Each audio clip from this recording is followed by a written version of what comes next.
far side, taken quickly. Barrow beaten Plymouth Argyle. Big game at both ends of the table, that one.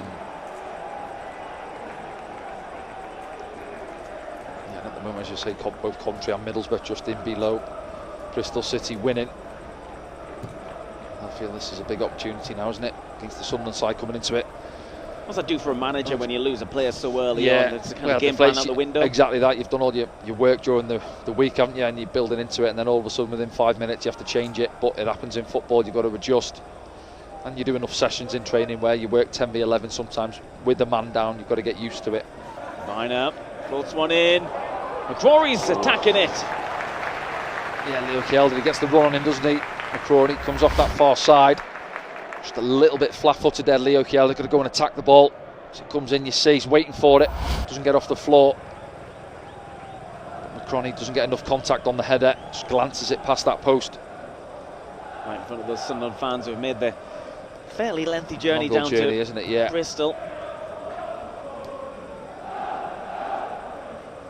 You know, if you see a Trey Hume red card on a match report, you think it's going to be a big meaty challenge, and it was just kind of... No, similar. I think everyone very similar last season, didn't he, over on the far side, back here at the Stadium of Lights, similar where it was a tangle of legs and picked up a second yellow card. Obviously that's a straight red this afternoon for him. It's a victim of the rules, isn't it? Yeah.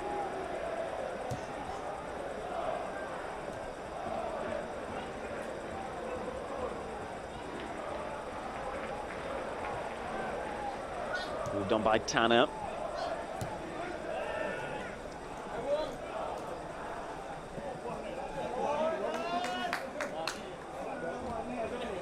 Zach Viner. Career at Bristol City. A few loans in there as well.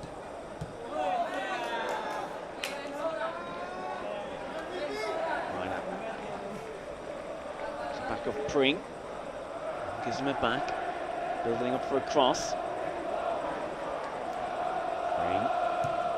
It's probably Sargent, I think, that was the better player, even though he hasn't got the numbers of Sargent, Sands. yeah, both of Sands as well, yeah. But shipped too many goals. That's been their problem this season, Norwich. Kjeldahl looking for options from the throw. Enzo Lefebvre goes across, he's out muscled, but he gets the benefit of the doubt from Oliver Langford. Someone to have a free kick, which they take quickly.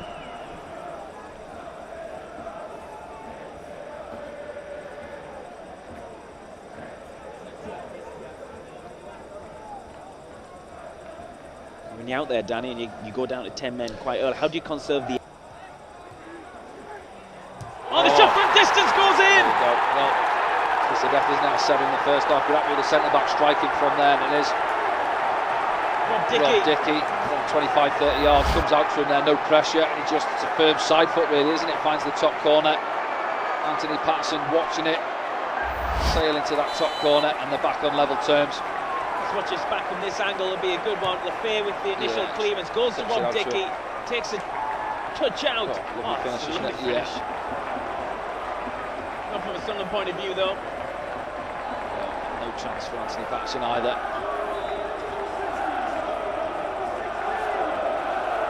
Front line on doing it. Take things into your own hands. Exactly, yeah. When you had one in the first half and say 1 or 2 strikes, and naturally you do so, don't you? You're happy with the centre-back striking it from there, but give him credit, it's a lovely finish that. So he's not thrashed at it, it's just guided it into the top corner. I said they've started really well, Bristol City, they forced us back. They did in the first half, but they've moved the ball a little bit quicker. Good burst from him.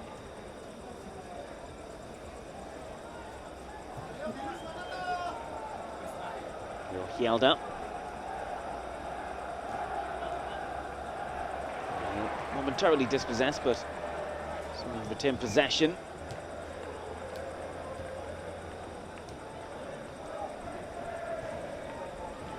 Mepham.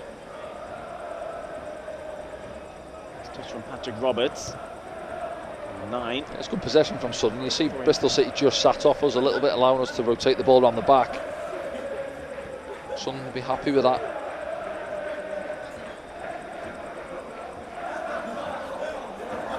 A bit going on there, yeah. Mackie Wells involved. Chris Rigg, right in front of the fourth official as well. Yeah. Coming together, just like Mackie Wells just pushed Chris Rigg away around the head.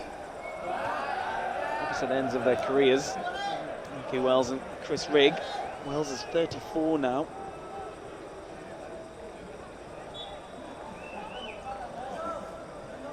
Here's from Rigg. Big crossfield ball from Luke O'Nien, looking to bring Tommy Watson in.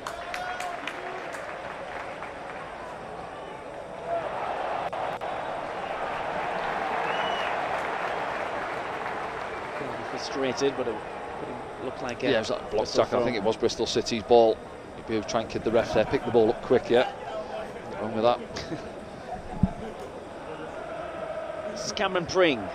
Drops it off to Zach Viner.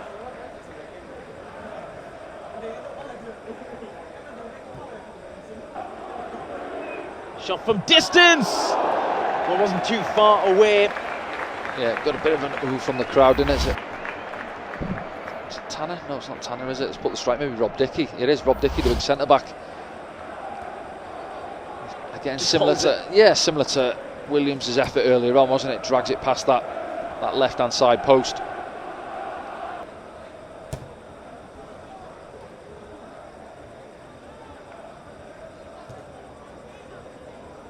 Knight.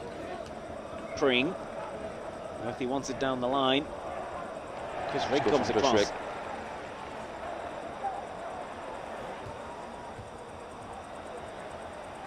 Mehmeti comes out with the ball and play carries on. Mehmeti shoots! Oh, that wasn't too far away. Yeah, he does well, doesn't it? I think so. Brownie comes into contact with, we'll see it back now. Now it's Chris Mepham. Don't think it's a foul at all, no. Maybe loses his foot in. Mehmeti, say leading scorer, just chops inside. Salih Samed looking for that far corner. Just gets underneath it a bit, doesn't he? Oh, not far away. And the deeper one goes all the way to the edge of the area. Williams. Well, Bristol was showing their extra man there, but Sunderland were also quite resolute in their defence. Yeah, they are, yeah. Outside the area. Yeah, trying to get the balance between being compact and sitting deep and frustrating them, but at the same time, you know, as I say there for me, they go back to the Norwich game where you don't want to see him with his pace 10-15 yards from your own edge of your own box. You want him up on the halfway line, occupying those centre-backs. You know, there's 2 or 3 of them up there, so they've still got bodies back there. So the numerical advantage isn't so much up in the Sunderland half then. And if we do manage to steal possession, can we get him down the channels, running at those centre-backs one-on-one?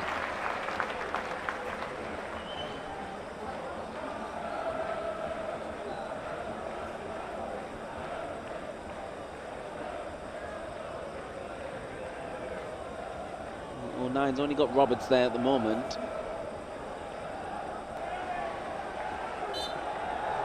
The ball on the pitch here. Yeah, well, it's coming from Bristol City fans, isn't it? The main stand. Chris Mepham's gone to the referees, really unhappy about something. I think it was the first throw in he felt it came off a Bristol City player. Restarted here. Sunderland need to switch on. Earthy.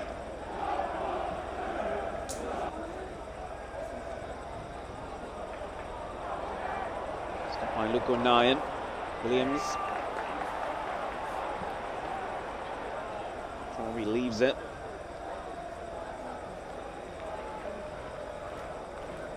This is Williams. Crory. So let's sit back into this block. Need to go and meet the ball though. It's going to be hard ask all afternoon after losing a man so early, but we're going to have to. McCrory. Knight. Now Pring. Back to Knight. It's been held off by Chris Rigg. Dickey. Lots of time for Bristol City here. They're flicking through. Yeah, that's what they're looking for. The build-up plays either get it out wide and the ball delivered, which Sunderland generally you'd be happy with, I think, from our point of view. You fancy your centre-backs to deal with it coming in, those flat balls, or, you know, competing with Nicky Wells in the middle there. So he's not the biggest and most physical of centre-forwards, but you've got to be switched on for those little clever ones, those little threaded passes, what they're looking for there, Bristol City. Some quite come off on that occasion. Mayenda flicks it on. Patrick Roberts gets there. Now Rigg, lovely ball inside. If Lafay can get there, well, between him and Tommy Watson, none of them do. And that allows Bristol City to come forward. Rigg with the challenge. Hjelde has to get there as well.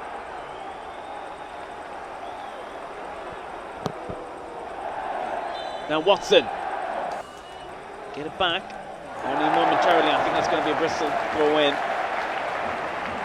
See Sunderland, a couple of counter-attacks, haven't they? Again, maybe not making the most of it, but say Mayenda stealing the ball again, just inside the Bristol City half, driving forward, just waiting for a little bit of support, wasn't he, from Patrick Roberts? And it's difficult for both Roberts and Tommy Watson because they're going to have to work hard helping out both full-backs. Opportunity here for Mehmeti. Comes out. Yeah, don't deal with it. A couple of opportunities to clear the ball there. It drops to McCrory in the end. Smashes it under Anthony Patterson. Bristol City ahead. It does feel like it's been coming, hasn't it, since the second half. Say they got themselves back into it early on. It's Williams. George Tanner. Williams.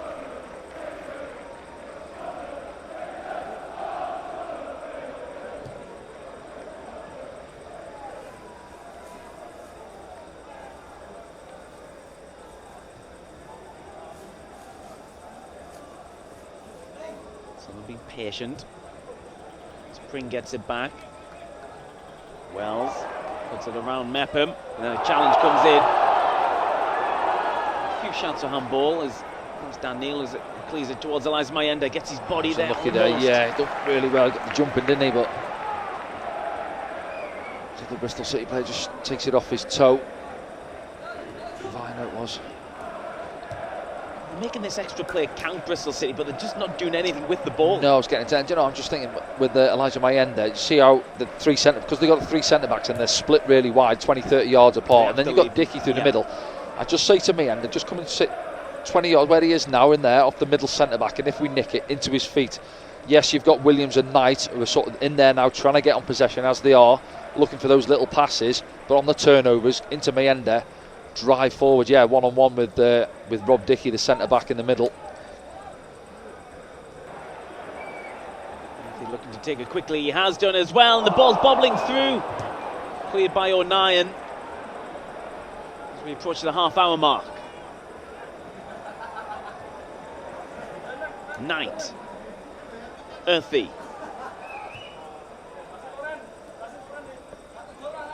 Williams,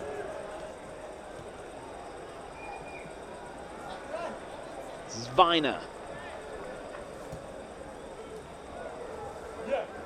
Williams gets it back, just trying to unlock that Sunderland back line, and they can't, and Mayenda has it. Well, Bristol City have had all of the ball, Sunderland down to 10 men, but the scoreline is what counts. Bristol City 0, Sunderland 1, thanks to Eliza Mayenda. The goal which started well within his own half. Those Sunderland fans behind the goal there really enjoyed it. They enjoyed it back here at the Stadium of Light. Yeah, just get frustrated now, won't they? The home fans in there. You see it's not quite happening, and Sunderland have been deep, and then you've got to soak it up, man down. Tactical fingers unsure there from the coaches. Yeah. But as I say there, when you win it, and I said we've got players who can hurt them, and they know what he's about now, Elijah Mayenda. He's quick, he puts the fear in defenders. You can see Viner, by the time he engages him on the halfway line, he doesn't want to step in and commit. Drops off all the way into his own box, hoping that his midfielders can get back in and help him out, and they can't in time. And he punishes them.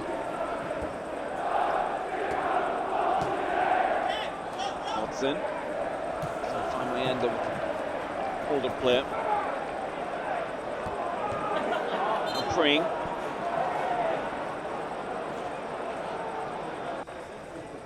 Good burst from him.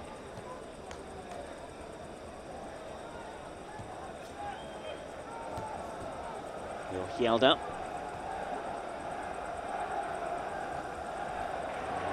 momentarily dispossessed, but sort of retained possession.